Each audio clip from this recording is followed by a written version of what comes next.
Okay, today I have the test results of Pferry. She is a 21-year-old marketing major from North Little Rock, Arkansas, and she's applying for our sales division. She has work experience at Mac Clothes, which is a local boutique in Fayetteville, Arkansas, and then she worked at Learning Ladder Preschool Academy as an assistant teacher. She says that her strengths are working with people and thinking on her feet. So the first test she took was the relativism idealism scale. Interesting results. Her idealism was a 49, and that means she is a high idealist.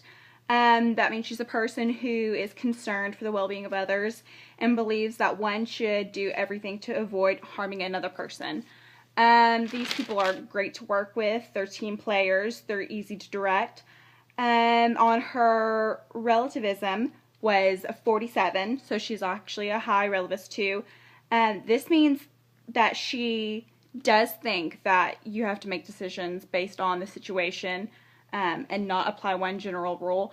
This can make her seem unethical because she may treat some clients differently than others, but then again, it may make her smarter in the business world because she can assess people and assess situations and make individual decisions on her own.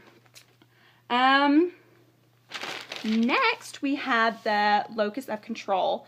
She had a very low score. She got a 4, which means she has an internal locus of control. This means that she doesn't believe that things that happen to her are caused outside of her doing. She believes everything that happens is because of her own actions and her own precautions that she's taken. She's likely to be less immune to pressure, pure or otherwise.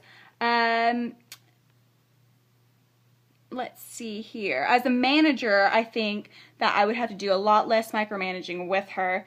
She'll take responsibility for her own action. She's a go-getter. If she sees an issue, she'll go get it herself instead of assuming somebody else would go take care of it. On her match test, she got a 47 out of 100. Anything lower than 60 is considered low match, so she was in the low match category. This means that she does not act in her own self-interest, and that she acts in a disciplined manner. She's less likely to lie, cheat, or steal. As a manager, I will not have to micromanage her, which is great. And but the only issue with that is that she might have a little bit of insecurity issues around people who are more dominant personalities, maybe more high match. So we'll have to do a little bit more training with her, maybe give her some good role models. But all in all, she'll be very trustworthy and very loyal. On the moral disengagement scale, her top highest, 3 scores were a little bit interesting to me. One was moral justification. She got a 9 on that.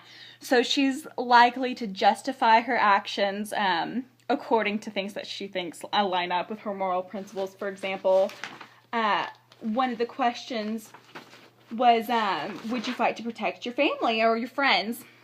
And she put a 4 for that and said, yes, she thinks that she'd be likely to do that, or she thinks that that's okay, so she justified it in that way. Her second highest was euphemistic language. So she'd find herself phrasing things to make things seem less harmful, make it seem a little bit more glossed over. So she's a sugarcoater, phrasing things in a different, better, prettier light. So we'll have to keep an eye out for that. And the third one was diffusion of responsibility. So she would say, well, this person did it, so maybe I could do it too. Or she, like, I had a very, small part in that. Other people had small parts in it, so maybe I shouldn't be, in trouble for this. It didn't really apply to me. It wasn't really my responsibility. So as a manager, that's something that concerns me a little bit. On the cognitive moral development scale, she chose questions 10, 12, 9, and 2. Now, the top 3 questions were all in the principal category. The questions were whether the law in this case is getting in the way of the most basic claim to a member in society, That was 10, which you ranked number 1. 12 was, would stealing in such a case bring about more total good for the whole society or not? 9 was whether the druggist is going to be allowed to hide behind a worthless law that only protects the rich anyway. And then her last one was 2, which was, isn't it only natural for the loving husband to care so much? Now, the last one, question 2, was conventional. But 3 out of 4, not bad. Since she mainly operates on principle, she is likely to question the laws and question authority when it does not align with her moral or ethical principles. So she is an independent thinker. She's not worried about the consequences of her actions. She's worried about society as a whole, which means she's worried about our business as a whole. She can operate in a highly ethical job. We wouldn't have to worry about her, undercutting other people, or she would definitely worry about all of her other coworkers, which is great. So overall, I think she's a great candidate for a sales position. We'll have to run some further tests, but thank you for your time and consideration.